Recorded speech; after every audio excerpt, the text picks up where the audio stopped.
تبارك الذي نزل الفرقان على عبده ليكون للعالمين نذيرا۔ بسم اللہ الرحمن الرحیم۔ ہماری آج کی اس مجلس کا پہلا سوال ہے، کسی بہن نے رائے بریلوی سے سوال کی ہے۔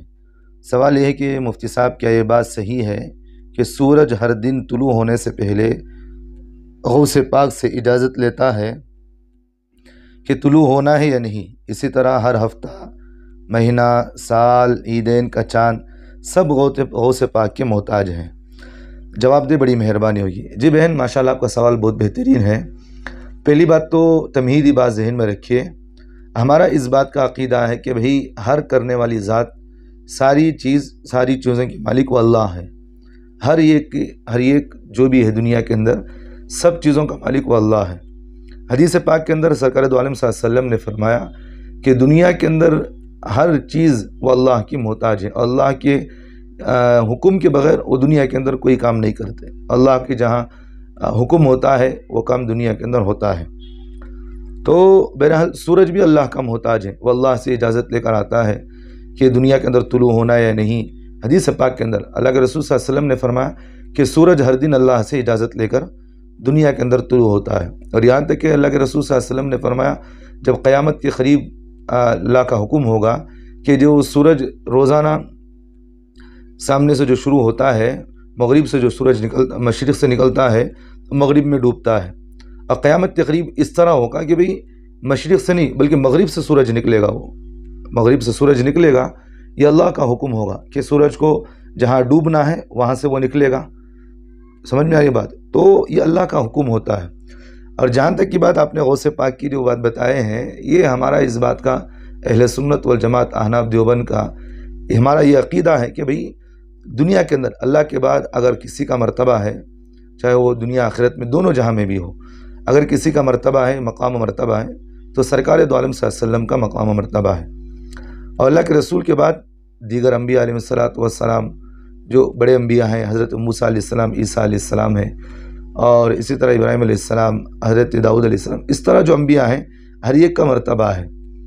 اور اسی طرح انبیاء کے بعد صحابہ کا مرتبہ، صحابہ میں حضرت ابو بکر اور حضرت عمر، حضرت عثمان غنی اور حضرت علی مرتضی رضی اللہ عنہ اجمعین، اس طرح صحابہ کے اندر یہ چار صحابہ بڑے ہیں، تو ان کے بعد ترتیب وار حضرات صحابہ کا بھی مقام و مرتبہ ہے۔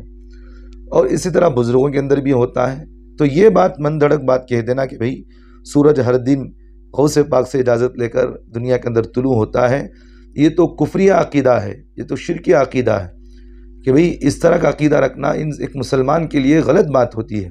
اور آج کل سوشل میڈیا پر ہر ایرا گیرا نتو گیرا اس کی صلاحیت ہے نہیں، اللہ جانے کیا ہے، لیکن ہر آدمی اپنی صلاحیت کو لوگوں کے سامنے بتانا شروع کر دیتا ہے، حالانکہ اس کی صلاحیت کچھ بھی نہیں رہتی، جو آیا بک دیا منہ میں، جو آیا کر دیا منہ میں۔ اس لیے تو کہتے ہیں کہ بھئی بعض مرتبہ آدمی جھوٹ بول کر بھی اپنے آپ کو مشہور ہونا چاہتا ہے۔ تو یہ قرآن و حدیث پر سخت طریقے پر ایک جھوٹ بات ہے۔ اللہ کے رسول صلی اللہ علیہ وسلم نے مسلم شریف کے مقدمے کے اندر یہ حدیث لکھے ہوئے ہیں۔ اللہ کے رسول صلی اللہ علیہ وسلم نے فرمایا جو آدمی قرآن پر جھوٹ باندھے وہ اپنا جہنم میں ٹھکانہ بنائے، جو آدمی مجھ پر جھوٹ باندھے، من کذب علی متعمدا فلیتبوأ مقعدہ من النار، اللہ کے رسول صلی اللہ علیہ وسلم نے فرمایا جو آدمی مجھ پر جھوٹ باندھے وہ اپنا ٹھکانہ جہنم بنا لے۔ تو یہ قرآن و حدیث پر انگلی اٹھانا ہے، بات سمجھ میں آ رہی؟ جبکہ آپ کہہ رہے ہیں کہ بھئی غوث پاک سے اجازت لے کر آتا ہے، یہ تو غلط ہی عقیدہ ہے، یہ کسی کا عقیدہ نہیں۔ اہل سنت اور جماعت کے اندر جتنے بھی مذہب، جتنے بھی مسلک کے لوگ ہیں، یہ کسی کا بھی عقیدہ نہیں کہ بھئی غوث پاک سے اجازت لے کر سورج طلوع ہوتا ہو۔ بھئی غوث پاک بھی اللہ کے محتاج ہیں، بات سمجھ میں آ رہی؟ ہم یہی سمجھتے ہیں، ہمارا عقیدہ بھی ہے غوث پاک بھی اللہ کے محتاج ہیں۔ شیخ عبد القادر جیلانی رحمۃ اللہ علیہ یہ بھی اللہ کے محتاج ہیں، یہ بھی اللہ کے محتاج ہیں۔ سمجھ میں آ رہی ہے بات؟ دنیا ان کی محتاج نہیں بلکہ یہ بھی اللہ ان کی محتاج نہیں بلکہ یہ اللہ کے محتاج ہیں۔ تو دنیا کی ساری مخلوق جو بھی ہے وہ اللہ کی محتاج ہوتی ہے۔ ہم یہ کہہ رہے ہیں کہ بھئی شیخ عبد القادر سے اجازت لے کر آتے ہیں، ایک بات۔ اور دوسری بات یہ ہے کہ یہ باتیں آج کل سوشل میڈیا پر زیادہ تر بریلوی مسلک کے اندر ایک 4-5 علماء ہیں جو میرے ذہن میں ہیں، وہ ان میں سے ایک سب سے پہلا آدمی سید امین طاہر القادری، سید امین القادری یہ ہندوستان کا رہنے والا امین القادری اس آدمی کا نام ہے، جس نے یہ باتیں کہی ہیں کہ سورج روزانہ غوث پاک سے اجازت لے کر طلوع ہوتا ہے۔ یہ آدمی کی باتیں تو ایسی مندھڑک ہوتی ہیں کہ ہوائی فیرنگ، کہ جو دل میں آیا کہہ دیا، جو من میں آیا کہہ دیا۔ اب مجمع کو ابھارنا ہے نا، چاہے جھوٹ بول کر ابھارو، چاہے کسی بھی طریقے سے ابھارو، کسی بھی طریقے سے ابھارو۔ اس لیے اللہ کے رسول صلی اللہ علیہ وسلم نے فرمایا کہ آدمی کو جھوٹا ہونے کے لیے صرف اتنا ہی کافی ہے، ہر ایرے گیرے کی بات ہر بغیر تحقیق کے لوگوں کے سامنے بیان کر دے۔ بس سمجھ میں آ رہی؟ آدمی کے جھوٹے ہونے کی علامت ہے۔ تو یہ آدمی جھوٹا ہے، کذاب ہے، جو امین القادری یہ آدمی ہے، یہ جھوٹا ہے، حدیث پر، قرآن و حدیث پر اور بزرگوں پر یہ جھوٹی باتیں باندھتا ہے۔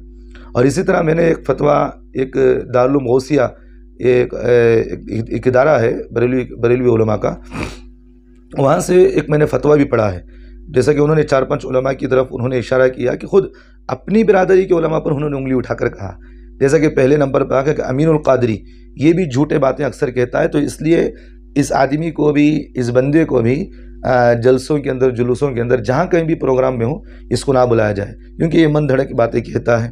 ایک بات یہ، اور دوسری ہمارے ہندوستان کے اندر، بھارت کے اندر اور ایک بندہ ہے جس کا نام ہے سید احمد نقشبندی، یہ تو سب سے بڑا جھوٹا کذاب بندہ ہے۔ تو یہ بھی جو من میں آیا جھوٹے باتیں قرآن پر بغیر تحقیق کے من دھڑک باتیں کہہ دیتا، احادیث میں بھی، بزرگوں پر بھی، جو دل میں آیا کہہ دیا۔ بات سمجھ میں آ رہی؟ تو اس لیے اس طرح کی باتیں شریعت میں کہیں بھی ثابت نہیں ہے، اور اس طرح کسی بھی ایک مسلمان کا عقیدہ نہیں ہوتا کہ مخلوق جو ہے اس سے اجازت پوچھ کر کام کرتی ہو۔ سمجھ میں آ رہی ہے بات؟ تو یہ کہیں بھی قرآن حدیث کے اندر کہیں بھی بات لکھی ہوئی نہیں ہے کہ سورج غوث پاک سے اجازت لے کر، چاہے وہ عید کے دن ہو، مہینے کا ہو، چاند، کسی بھی طریقے کا ہو، وہ اس طرح کی اجازت۔ اور ایک بات میں نے اسی سال کے اندر ایک بات میں نے امین القادری کے سلسلے میں ایک ویڈیو میرے پاس آئی تھی، اس نے کہا تھا کہ ابھی غوث پاک کی اجازت نہ ہونے کی وجہ سے عید کا چاند نہ نکلا۔ بات سمجھ میں آ رہی؟ وہ کہہ رہا تھا، ہنسی بھی آئی مجھے اور غصہ بھی آتا ہے کہ قرآن حدیث میں اتنی سخت باتیں استعمال کرتا ہے بندہ ہے۔ تو اس نے یہ کہا کہ عید کا چاند کہ وہ غوث پاک سے اجازت لے کر دنیا کے اندر آتا ہے، اور جب غوث پاک نے اجازت نہیں دیا تو پھر عید کا چاند بھی نظر نہیں آتا۔ تو بہرحال بہن دیکھیے، آپ کا مسئلہ یہی ہے کہ اس طرح کی باتیں غیر ثابت روایت ہیں، اور ہمارا اس بات کا عقیدہ بھی نہیں ہے۔ جو لوگ یہ کہتے ہیں بالکل غلط ہیں۔ تو اس لیے ہمارے بھارت کے اندر جو امین القادری ہے، اور اسی طرح احمد نقشبندی ہے، اس طرح کے جتنے بھی علماء ہیں، ان کے بیانات کو بھی نہ سنا جائے، ان کو جلسے جلوس میں بھی نہ بلایا جائے۔ اور پبلک کے لیے میں ایک بات کہتا ہوں کہ آپ سوشل میڈیا پر جب بھی بیان سنو تو آپ معتبر علماء کے بیانات سنو، جیسا کہ ہمارے پڑوس ملک کے اندر مفتی تقی عثمانی صاحب ہیں، شیخ الاسلام ہیں، اور اسی طرح ہمارے پڑوس ملک کے اندر مفتی عبدالواحد صاحب قریشی ہیں، ان کا بیان سنیں آپ، اور اسی طرح مفتی طارق مسعود صاحب ہیں، ان کا بیان ہے، اور ہمارے دارالعلوم دیوبند کے جتنے بھی ہمارے مشائخ ہیں، جو ان کی وجہ سے مفتی ابوالقاسم صاحب نعمانی صاحب ہیں، ان کا بیان ہے۔ تو اس طرح جیسا کہ اب ہمارے ہندوستان کے اندر سجاد نعمانی صاحب ہیں، مولانا طلحہ صاحب ہیں، صلاح الدین سیفی صاحب ہیں، پڑوس ملک میں ذوالفقار صاحب ہیں، اس طرح جتنے بھی ہمارے اہل سنت الجماعت سے جن کا عقیدہ ہے، ایسے علماء کے ہم بیانات سنیں جن سے ہمیں فائدہ ہوتا۔ ہم ہر ایرے گرے نتو گرے کے بیانات کو ہم سنتے ہوئے رہیں گے تو ہمارا عقیدہ بھی بگڑے گا، ہمارا ایمان بھی بگڑے گا، ہمارے اعمال بھی بگڑیں گے۔ اس لیے تو کہتے ہیں کہ بھئی تم بھی ڈوبے ہمیں بھی لے ڈوبے، تو یہ بھی تو جہنم میں جانے، دوسروں کو بھی لے جائیں گے۔